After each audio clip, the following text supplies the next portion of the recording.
Hello everyone, hope so आप सब बहुत अच्छे होंगे और मैं भी बहुत अच्छी हूँ। आप सभी के लिए एक लेटेस्ट वीडियो लेकर आ चुकी हूँ। एंड गाइस, आपने होप सो प्रीवियस वीडियोस देख लिए होंगे, उसमें मैंने आपके 1 2 3 चैप्टर्स डिस्कस किए हैं।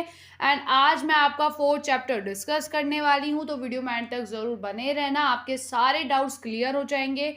और ऐसा कुछ भी नहीं है कि मैं आपको जो पढ़ा रही हूँ वो बिल्कुल न्यू है या लेटेस्ट है, सभी वही चीज़ें हैं जो आप पहले पढ़ चुके हैं, या तो 12th में या फिर प्रीवियस चैप्टर्स में। बस इन्हीं को ही और अच्छे से एक्सप्लेन किया गया है। सो चलिए इस चैप्टर को शुरू करते हैं और जल्दी से आपका सिलेबस कवर करते हैं, बिकॉज आपके एग्जाम्स जो है वो पास आ चुके हैं। एंड होप आपकी पढ़ाई अच्छी चल रही होगी, तैयारी अच्छी चल रही होगी। आपने डेट शीट वीडियो देख लिया होगा, आपको पता चल गया होगा कब आपका एग्जाम है। सो देखिए, इस चैप्टर में हम पढ़ने वाले हैं वैदिक और महापाषाण संस्कृतियों के बारे में। सबसे पहले मैं आपको बता दूं, आपने 12th में वेदों के बारे में जरूर पढ़ा होगा, ठीक है। जैसे हमारे वेद होते हैं, ऋग्वेद, अथर्ववेद, है ना, ये सब, तो ये इनके बारे में आपने जरूर पढ़ा होगा। एंड हमारी महापाषाण संस्कृतियां, मैंने आपको पाषाण युग का जो हमारा प्री हिस्टोरिकल टाइम पीरियड था उसमें बताया था महापाषाण के बारे में। तो अब हम डिटेल में महापाषाण को अलग से पढ़ेंगे और वैदिक संस्कृतियों को अलग से पढ़ेंगे, एक सिंहावलोकन। तो चलिए शुरू करते हैं और बहुत मजा आएगा, चीजों को अच्छे से एक्सप्लेन करूंगी, आप भी समझते हुए चलिएगा। भारत का प्राचीन इतिहास और उसकी समृद्ध सभ्यता को जानने के लिए वैदिक और महापाषाण संस्कृतियां बेहद महत्वपूर्ण हैं। इन दोनों संस्कृतियों ने भारतीय समाज, धर्म, अर्थव्यवस्था और जीवन शैली को गहराई से प्रभावित किया। जहां महापाषाण संस्कृतियां मुख्यतः स्मारकों और कब्रों पर केंद्रित थी, वहीं वैदिक संस्कृतियां धर्म, यज्ञ, वेदों और वर्ण व्यवस्था पर आधारित थी। इस सिंहावलोकन में हम इन दोनों संस्कृतियों की विशेषता और इनके योगदान को विस्तार से अध्ययन करेंगे।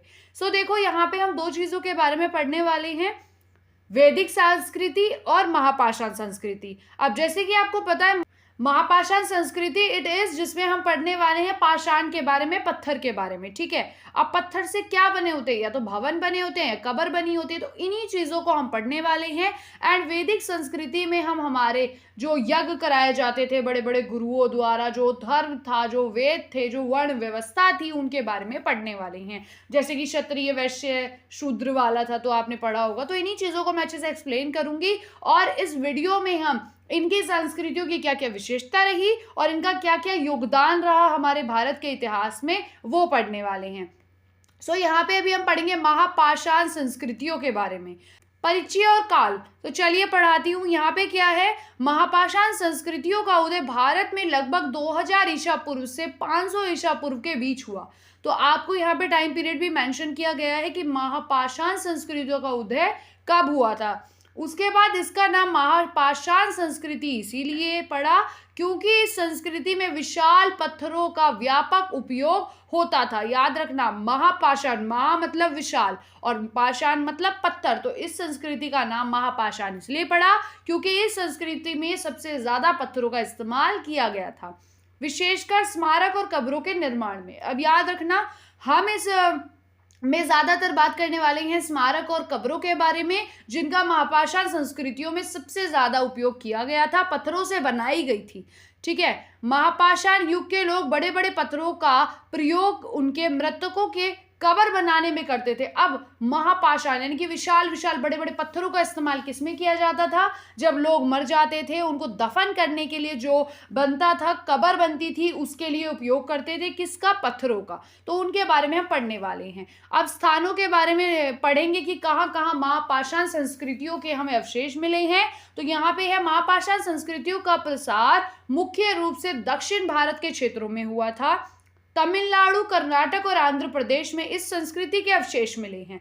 याद रखना, दक्षिण भारत में आपको देखने को मिलेगी महापाषाण संस्कृतियां और इसके अवशेष ज्यादातर तमिलनाडु, कर्नाटक, आंध्र प्रदेश जैसे स्थलों से मिले हैं। यह लोग पहाड़ी और तटीय क्षेत्र में रहते थे, ठीक है। तो ये लोग या तो पहाड़ों पे रहते थे, तटीय क्षेत्र जो थे उन पे रहा करते थे। अब इनकी जीवन शैली और आर्थिक गतिविधियों के बारे में पढ़ेंगे, जो मतलब आंध्र प्रदेश जैसी जगहों पर लोग रहते थे जहां महापाषाण जैसे पत्थरों का इस्तेमाल किया जाता था, तो उन लोगों के दिनचर्या के बारे में हम यहाँ देखने वाले हैं। तो यहाँ पे लिखा है, महापाषाण काल के लोग मुख्य रूप से कृषि करते थे और मछली पकड़ते थे, पशुओं को पालते थे, शिकार करते थे। ठीक है, याद रखना ये विशेषताएं हैं कि महापाषाण क्या है।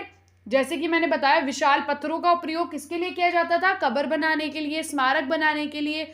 और क्या किया जाता था? महापाषाण युग में लोग कृषि करते थे, मछली पकड़ते थे, पशु पालते थे, शिकार करते थे। इनके पास साधारण औजार और हथियार थे, यानी कि जो ये कृषि के टाइम यूज करते थे औजार, जो शिकार करने के लिए औजार यूज करते थे, तो वो सभी सामान्य औजार इनके पास हुआ करते थे, जो पत्थरों, हड्डियों और बाद में लोहे से बनाए जाते थे। तो ये पत्थरों से बनते थे औजार, हड्डियों से बनते थे, लोहे से बनते थे। तो याद रखना इन चीजों को।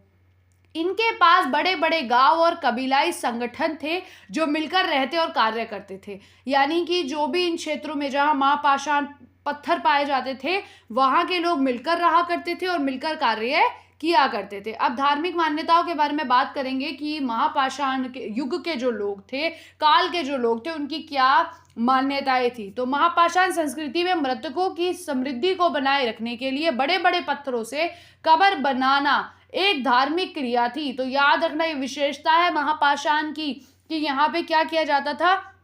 कब्र बनाना इनकी क्या थी? धार्मिक मान्यता थी कि अगर कोई मर जाता है तो उसको किस में दफन करना है? कब्र में दफन करना है।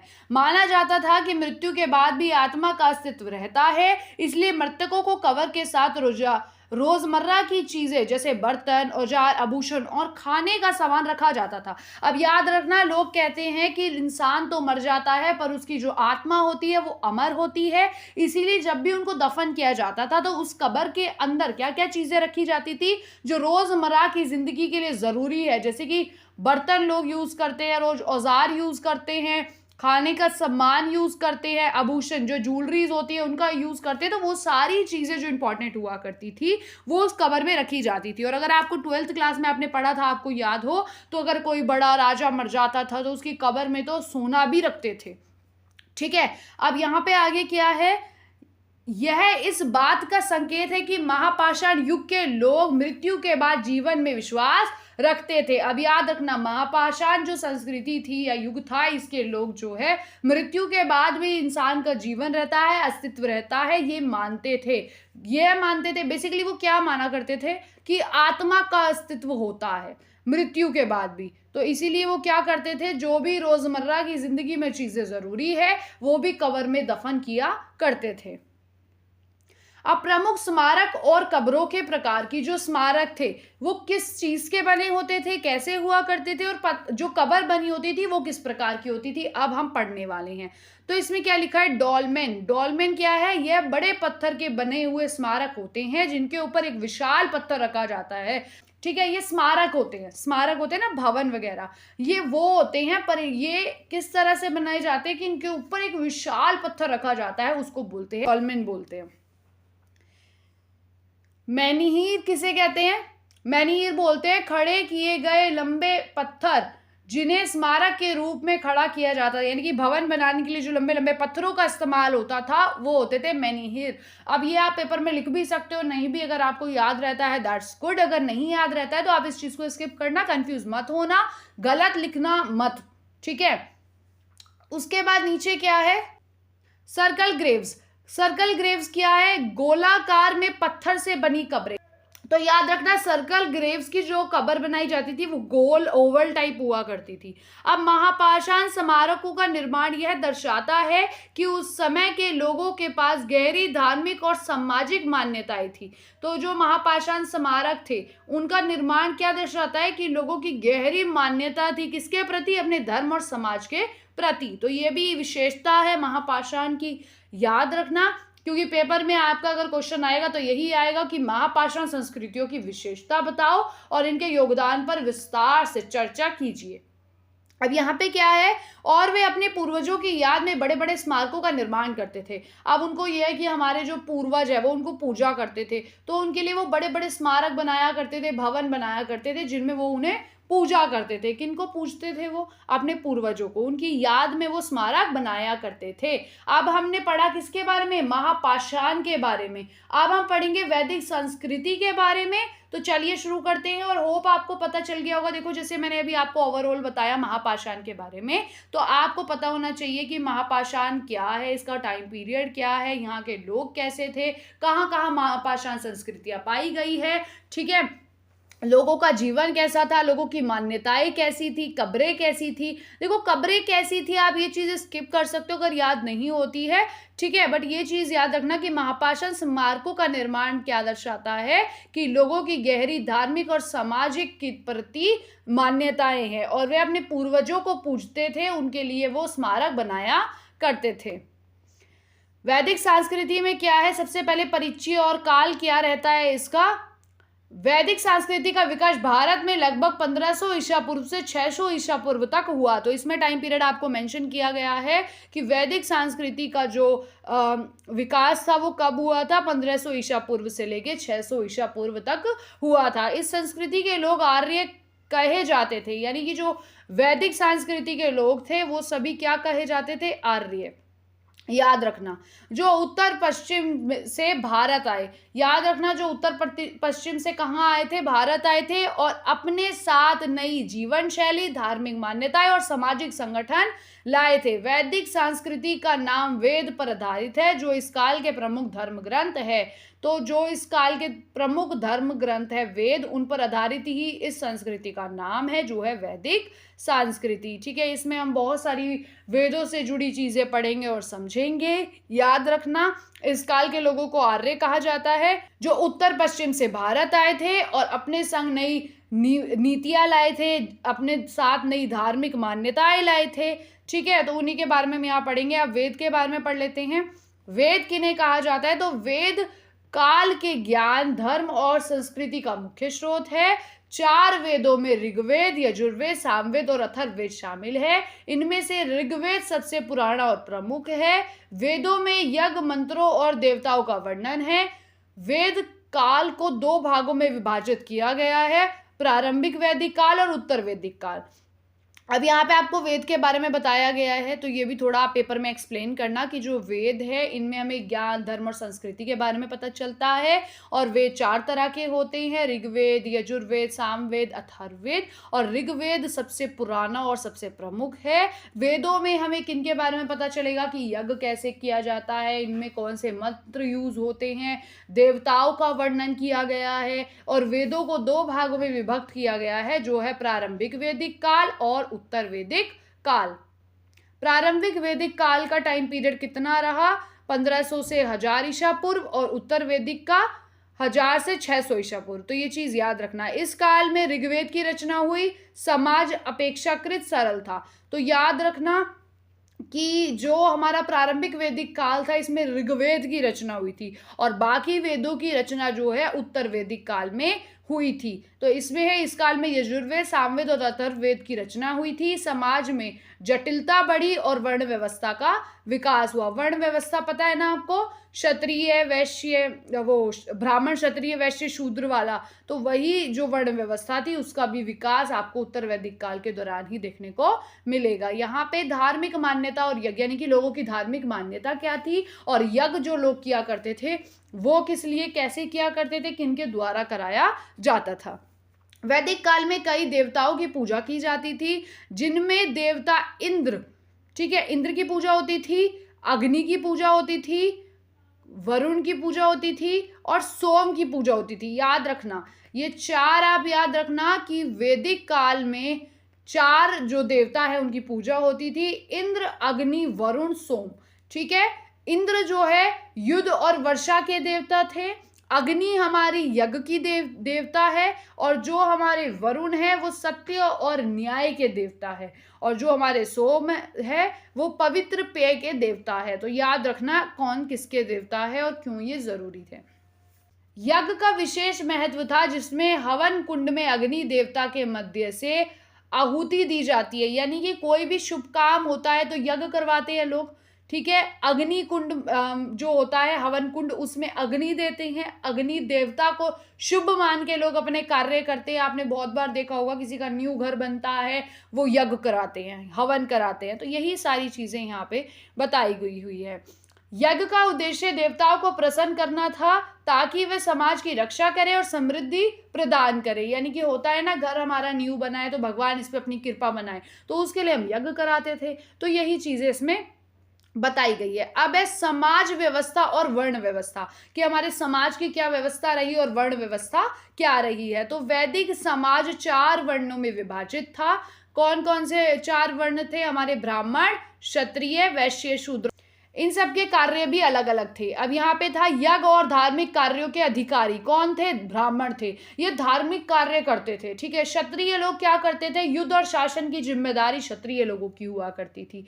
और जो वैश्य होते थे वो व्यापार करते थे, कृषि करते थे। और जो ये तीनों युग है इनकी सेवा शूद्र करा करते थे। ये चीज याद रखना। यानी कि जो हमारे ब्राह्मण हैं वो धार्मिक कार्य कर रहे हैं, क्षत्रिय युद्ध संभाल रहे हैं, सेना का हिस्सा बन रहे हैं, वैश्य व्यापार कर रहे हैं, खेती कर रहे हैं, और जो शूद्र है वो समाज की सेवा कर रहे हैं। यह वर्ण व्यवस्था कार्यों के आधार पर की जाती थी, लेकिन कालांतर में यह जन्म के आधार पर लागू हो गई। अब वर्ण व्यवस्था पहले तो कार्यों के आधार पर की जाती थी कि भाई ये लोग क्या है, ये इंसान बहुत ही कठिन परिश्रम कर रहा है तो इसको कृषि बना दो। अगर ये इंसान बहुत ज्यादा पूजा में अपना ध्यान रखता है तो इसको ब्राह्मण बना दो। पर बाद में ये क्या हुआ, अब टाइम के चलते चलते ये जन्म पर आधारित हो गया। यानी कि अब एक ब्राह्मण है और उसके जितने भी बच्चे पैदा होंगे, जो भी उसका वंश होगा, वो सभी ब्राह्मण ही होंगे।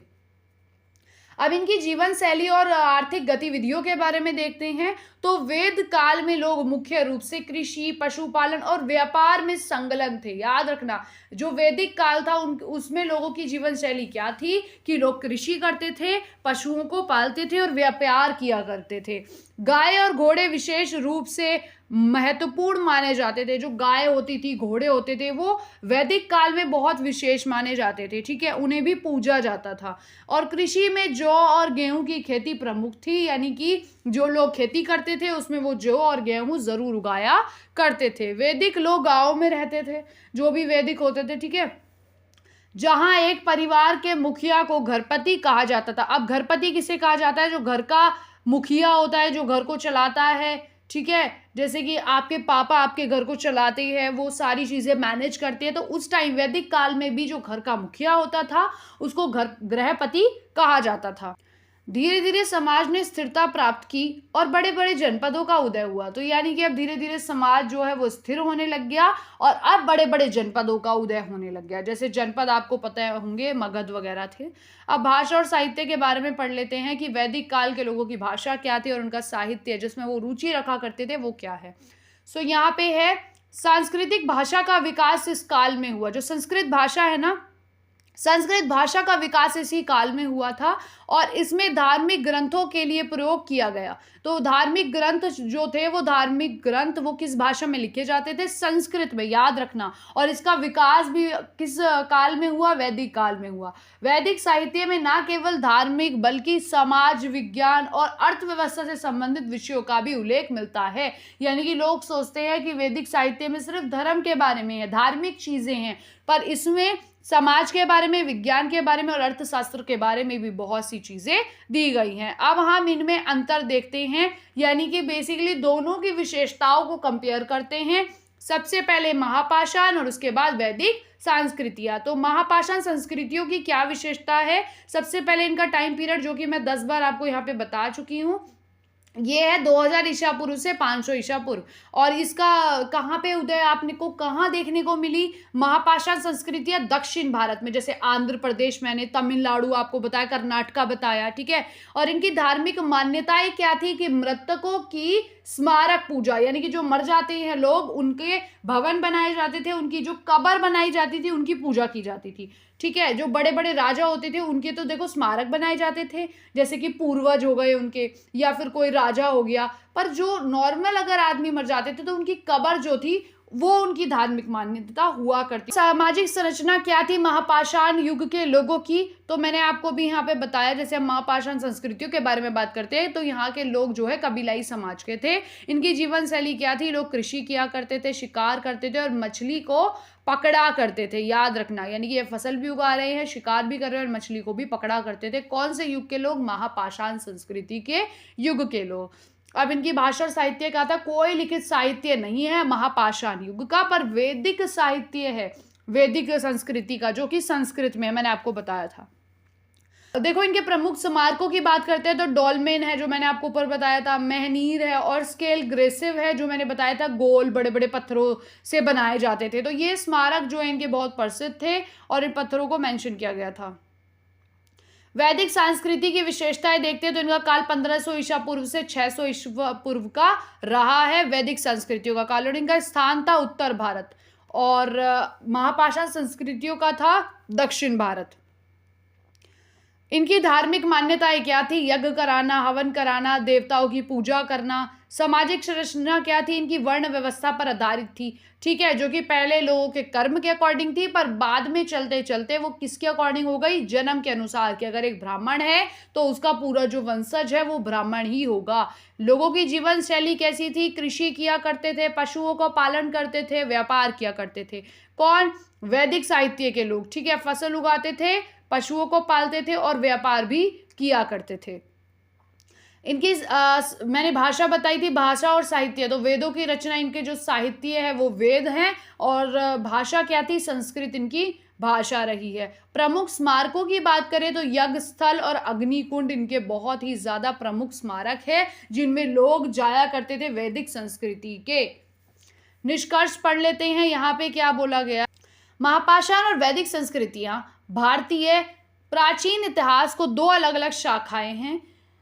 इन्होंने समाज और जीवन के विभिन्न पहलुओं को प्रभावित किया। महापाषाण संस्कृति ने स्मारक निर्माण के माध्यम से अपने धार्मिक और सांस्कृतिक, बेटा यहाँ पे एक लाइन रह गई है जिसमें आपको ये था कि जो महापाषाण संस्कृतियों थी, इन्होंने स्मारक निर्माण के माध्यम से अपनी धार्मिक और सांस्कृतिक मान्यताओं को दिखाया। तो हमें उनकी धार्मिक और सांस्कृतिक मान्यताओं का कैसे पता चलता है, जो महापाषाण संस्कृति के लोग थे, इनके जो भी इन्होंने स्मारक निर्माण कराए थे उनके थ्रू, ठीक है, तो इस चीज़ का ध्यान रखना। सो गाइज अभी के लिए इतना ही। होप सो आपको ये चैप्टर अच्छे से समझ आ गया होगा। एंड गाइज मिलते हैं जल्दी ही एक और वीडियो में, तो जब तक चैनल को सब्सक्राइब नहीं किया है जल्दी से कर लो एंड वीडियो को लाइक करो, और जल्दी ही इंपॉर्टेंट क्वेश्चंस भी मैं कवर करने वाली हूँ। तो thank you for watching this video till the end, bye bye.